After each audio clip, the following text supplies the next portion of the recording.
Our scripture text this morning is found in Psalm 90, verses 1 through 17.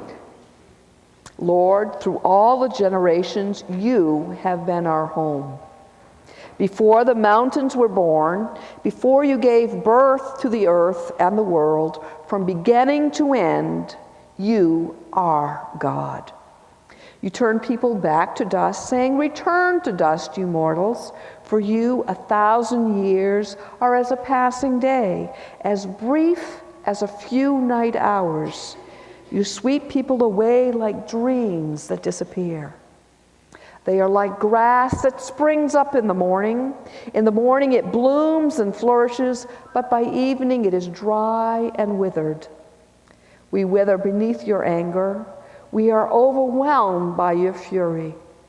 You spread out our sins before you, our secret sins, and you see them all. We live our lives beneath your wrath, ending our years with a groan. 70 years are given to us. Some even live to 80, but even the best years are filled with pain and trouble. Soon they disappear and we fly away. Who can comprehend the power of your anger? Your wrath is as awesome as the fear you deserve. Teach us to realize the brevity of life so that we may grow in wisdom. O Lord, come back to us. How long will you delay? Take pity on your servants. Satisfy us each morning with your unfailing love, so that we may sing for joy to the end of our lives.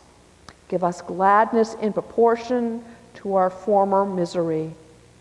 Replace the evil years with good. Let us, your servants, see your work again. Let our children see your glory. And may the Lord our God show us his approval and make our efforts successful. Yes, make our efforts successful. Have you ever heard the song 100 Years by a group named Five for Fighting? The premise of the song is that if you've only got 100 years to live, then 15 is a great age to be, because you've got plenty of time to buy, time to lose, time to choose. 22 isn't bad either, as you're just crossing the threshold into grown-up pursuits. At 33 or so, you feel like things are coming together. You have people in your life and work to do. But at 45, you're nearing the halfway mark, and time is slipping away. At 67, the sun is falling toward the horizon. And before you know it, you're 99, wondering where the time went and wishing you were 15 again, if only for a little moment. That song brings to mind another song, a much older one. I don't mean from the 60s or 70s. I'm talking about one of the oldest songs in human history, Psalm 90, which we just read. The Psalms, of course, were songs and were to be sung by God's people in worship and in reflection. Psalm 90, which is connected somehow to Moses, may be one of the oldest pieces of literature in the Bible. Like the song 100 Years, Psalm 90 ponders the passing of time. The singer seems to be perplexed, troubled even, by the brevity of life. The way he figures it, we've got more like 70 years, 70, or maybe 80 if we're lucky. Just think of how many lucky people we have.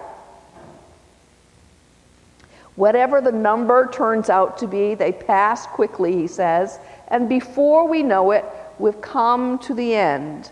And we wonder if our lives had counted for something, for anything. Has it all been trouble and sorrow, or will we have something to show for the years that we have spent in this world? That's a question we all ask from time to time. Not every day, probably, not even most days, but on certain days when life slows down for a few moments, when the calendar flips from one year to another, when we blow out the candles on another birthday cake, when we hear of celebrity who's passed away, or of tens of thousands lost in a wave of disaster, we stop and think about the passing of time, about the meaning of our lives. I've had 3 occasions since this summer. Jefferson, Maine, First Baptist Church, where I pastored, celebrated their 200 years. And I had, since I was worshiping here with you, I sent them a letter, which I had to delineate some of the important high marks of the years that I spent with them. And then last weekend at the Historical Society grand reopening, as guests, people came and gave greetings at our big meeting, and they referred to words that I had put down on paper as president and other things. This whole move started under my presidency. And other things, it starts to add up. And then on, was the first on Wednesday? On Wednesday, I completed 4 years as being your pastor. And that brought back, what have we done in these 4 years? So there are times when we think about how much our life has done or left undone. Rabbi Harold Kushner writes, our souls are not hungry for fame, comfort, wealth, or power. Those rewards create almost as many problems as they solve. Our souls are hungry for meaning. We want our lives to matter. One of people's greatest fears today is the fear of living a meaningless life, of coming to the end of their lives and having nothing to show for it. Rick Warren's book, The Purpose-Driven Life, continues to be one of the best-selling books of all time. Millions upon millions of Americans want to live a life of significance. And that's what this new series is all about. For the next 5 weeks, we'll be discovering how to live a life that counts. When all is said and done, we want our lives to add up to something that will last, something that will make a difference to the people who have come in contact with us, and maybe even make a difference generations to come. As Christian people, we want our lives to count for God. If that's going to be the case, then we have to manage wisely the 3 primary resources God has entrusted to us: our time, our money, and our talents. We'll be looking at a variety of passages from both the Old and New Testaments and trying to be as honest and practical and creative as we can be in exploring these areas of life. This morning, we'll begin our teaching series thinking about time. We're going to discover that if you want your life to count, you have to number your days. Let's take a closer look at Psalm 90 and see what that means. Whatever the circumstances and whichever way the author was looking, whether he was looking forward as a young person, backward as an older person, or if he's middle-aged and looking both ways at once, the author sees 2 things. First, the eternality, that God is eternal. Lord, you have been our dwelling place through all generations, before the mountains were born, or you brought forth the earth and the world from everlasting to everlasting. You are God. Moses understood the immortality of God. Remember, Moses was the one who asked God his name. When they asked me who sent me to them, what shall I tell them? And God replied, tell them, I am who I am. God always was, always is, and always will be. God has no beginning, no ending. God simply is. God is eternal. To make the point, the songwriter says in verse 4, for 1,000 years in your sight are like a day that has just gone by, like a watch in the night. That verse is simply a metaphor, a feeble attempt with human words to explain that God is not affected by the passing of time. God's never late. God's never in a rush. God's never tired. The second thing he sees is the frailty of humanity, the brevity of human life. You turn humans back to dust, he sings, reminding us that these bodies that we work so hard to take care of, to keep healthy, to make more attractive, will one day return to the earth and turn to dust. We're like people living on a floodplain, verse 5 tells us. When the waters rise, we're swept away while sleeping in our beds. We're like grass, the song goes on, springing up bright and green after a midsummer's night rain, only to wither and die under the afternoon sun. Five for Fighting isn't the first rock band to echo the thoughts of Psalm 90. Some years ago, the group Kansas sang a song called Dust in the Wind. The words go, I close my eyes, only for a moment, and that moment's gone. All we do crumbles to the ground, though we refuse to see. It slips away, and all your money won't another minute buy. Dust in the wind, all we are is dust in the wind. A few years ago, we could listen to yet another song about time, this one by Hootie and the Blowfish. Time, why you punish me? Like a crashing wave onto the shore, you wash away my dreams. Time is wasting. Time is walking. Time, you ain't no friend of mine. So how do we resolve the tension between the eternality of God and the frailty of human life? We sense that we were made for something more than this life.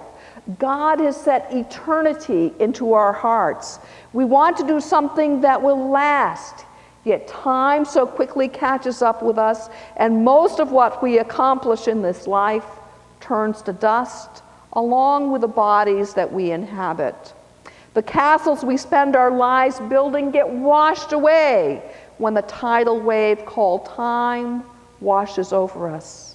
How can we make sure that our lives will count, not only in this life, but beyond? The answer, says the songwriter, is to number our days, to count them, to value them. Verse 12 is the turning point in the psalm where the song shifts from lament to hope. Teach us to number our days aright, that we will gain a heart of wisdom. Everybody counts something. Wise people count the things that really matter. In the movie called Mr. 3000, Bernie Mac plays a baseball slugger who retires when he hits 3,000 hits, earning the name Mr. 3000 and assuring himself a spot in the Hall of Fame. He parlays that nickname to fame and fortune, only to discover a few years later that there was a mistake, and he had only had 2,997 hits. So at 40-something, he comes out of retirement in order to try to get 3 more hits and recapture his title and his happiness. But on the way to that 3,000th hit, he discovers that maybe the things he's been counting, may not be as important after all. We all do that. We all go through life counting things that we think will make us happy or significant. We measure our happiness or significance by the numbers that mean something to us. When I was a kid, I played marbles. We all did. Would shoot for them and trade for them. I played for the game, but played against guys that would get very upset if I won their marbles. There's something about guys that just don't like having a girl beat them at anything. It seems that at the end of the day, if they had more marbles than they did the day before, they were happy. They were cool.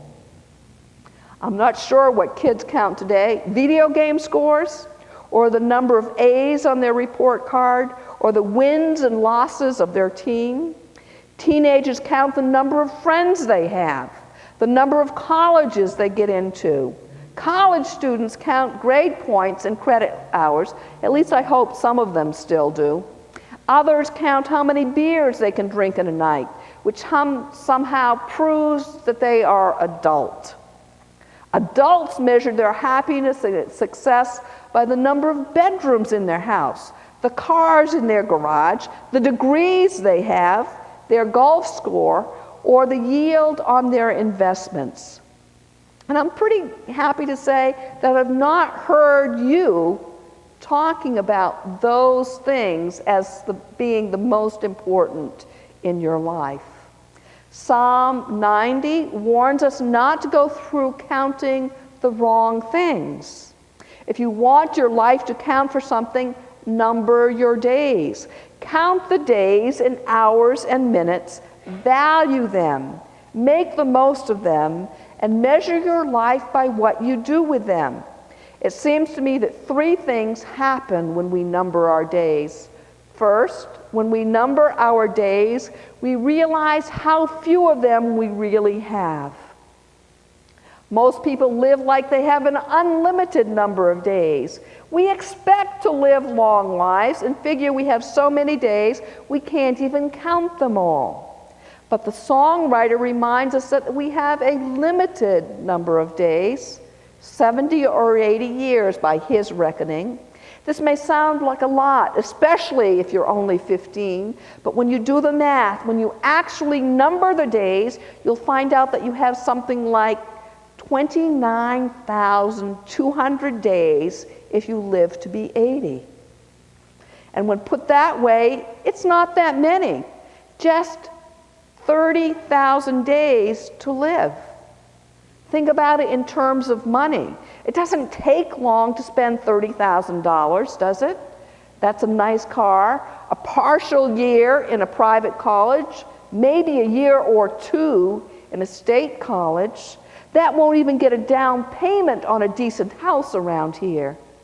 $30,000 isn't a lot of money, and not a lot of time either. When you number your days, you realize how few you really have. Psalm 90, like the other songs we've been talking about this morning, remind us that sooner or later, we're all going to die. And most of the time, it comes sooner than we'd like. We don't like to face that reality, but until we do, we'll never know how to make our lives count. One commentator paraphrases verse 12 this way: teach us to remember that we must die in order that we might know how to live. Right about now, country music fans may be thinking of Tim McGraw's hit, Live Like You Were Dying. Like most country songs, it tells the story of a man who learned that he was sick and only had a short time to live. He tells how that knowledge changed him, how he went skydiving and mountain climbing, how he loved deeper and spoke sweeter. He became the husband he'd always talked about being, and the kind of friend he'd always hoped to have. He realized he'd spend all of eternity thinking about what he did with those last days. So now he hopes that everybody has a chance to live like they were dying. When we number our days, we realize how few of them we really have, and so we spend them more wisely. That's the second thing that happens when we number our days. We do spend them more wisely. I came across a study from some years ago of how typical Americans spent their time. The average American adult spends about 7.5 hours a day sleeping, 3.5 hours a day working, 2 hours a day watching TV, 1.5 hours doing housework, 1 hour eating, half an hour on recreation, half an hour washing and grooming, and about 9 minutes thinking. That study was done about 10 years ago, before the internet and video games had become so popular. So who knows what it would reveal now? It's not unusual for a kid to spend 7, 8, or even 24 hours straight playing a video game. Notice that the number of minutes per day on average spent in worship or service to others was so insignificant that it didn't even show up in this survey 10 years ago. If you were to number your days, your hours, your minutes, what would it reveal about the way you are spending them? After sleeping and work, would TV be third on the list? You hope not, but you really don't know till you sit down and do the numbers, do you? How much time do you spend getting closer to God and nourishing your spiritual life? 15 minutes a day? 30? Is that satisfying to you? Is that what God had in mind? How many hours per week do you spend in service to your church or community? Think about it right now. I'm not talking about attending worship or a class. I'm talking about actually serving the church or some Christian cause. Is it 2 hours a week? Every week? Some weeks? 2 hours a week multiplied by 52 weeks a year equals 144 hours a year. That's not very much, is it? That's barely 4 days out of 365. You don't really know how you're spending your time till you sit down and number it. Then you begin to spend it more wisely. Time is like money. You can use it to buy things that you need or want. But in order to spend your money wisely, you have to know how much you have.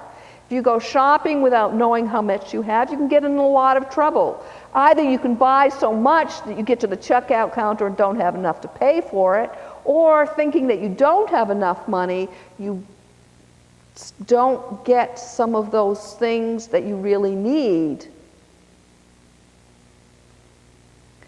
Most people make one of two mistakes when it comes to time. Some people, younger people especially, think that they have so much time that they can afford to waste some.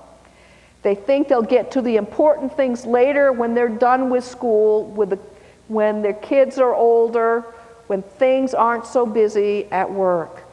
But then they run out of time before they get to those things. Other people think that they have too little time, that they can't possibly do something significant for others or for God, so they don't even try.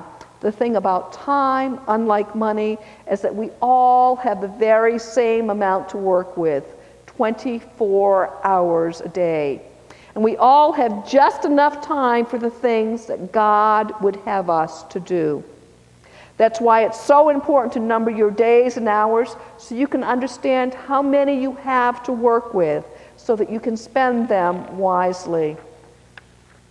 The third thing that happens when you number your days is you're able to offer them to God and ask Him to bless them.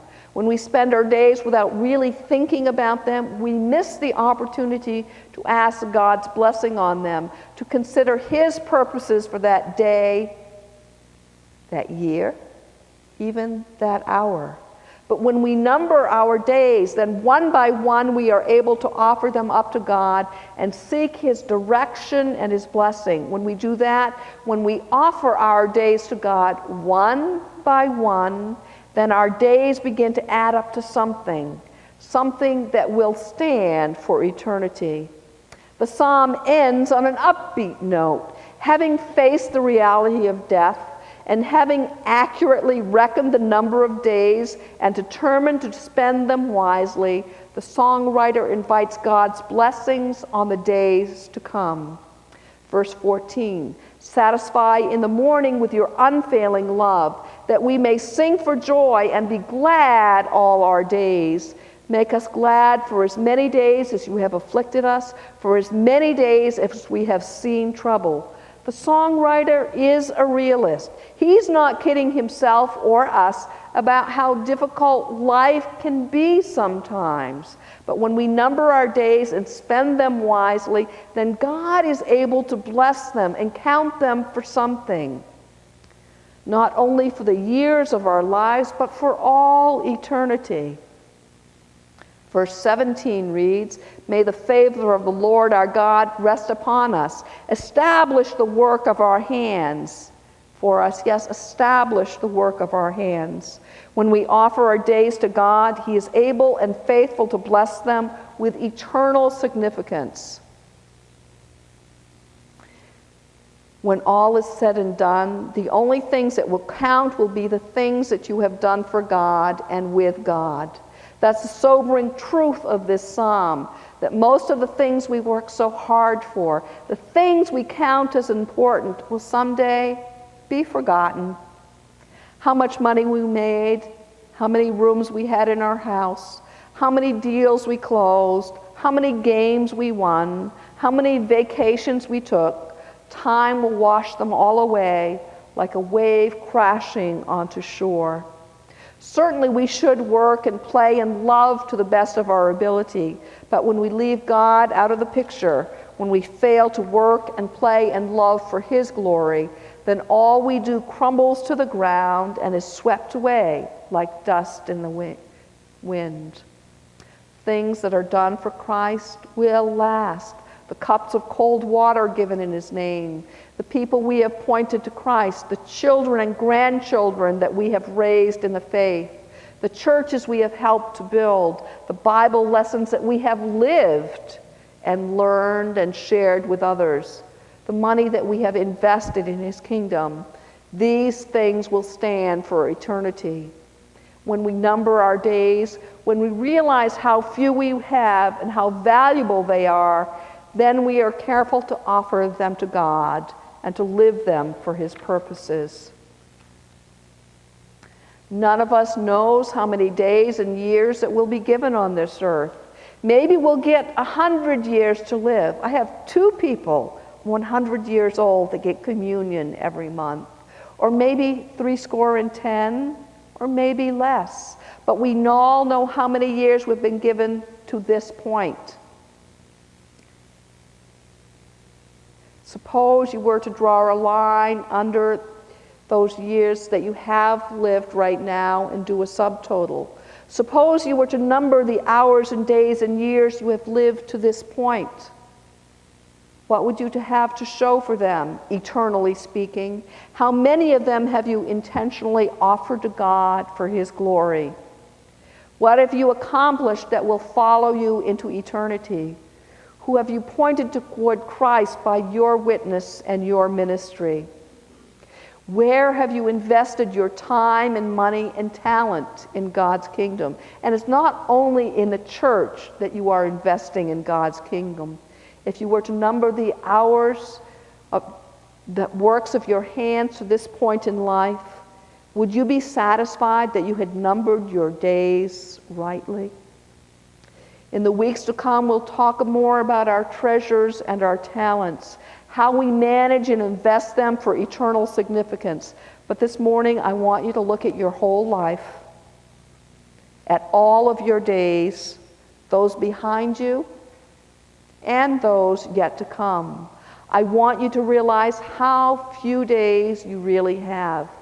I want you to think about how you are spending them. I want you to offer those days up to God and ask Him to bless them and to make them eternally significant. Because if you want your life to count, you have to number your days. 5 for Fighting, Hootie and the Blowfish, Tim McGraw, they're all singing the song Moses sang a long time ago. If you want your life to count, you have to number your days. He goes on to make the point as emphatically as he can. You only have one life, that's all. You were made to live that life for God. Don't waste it.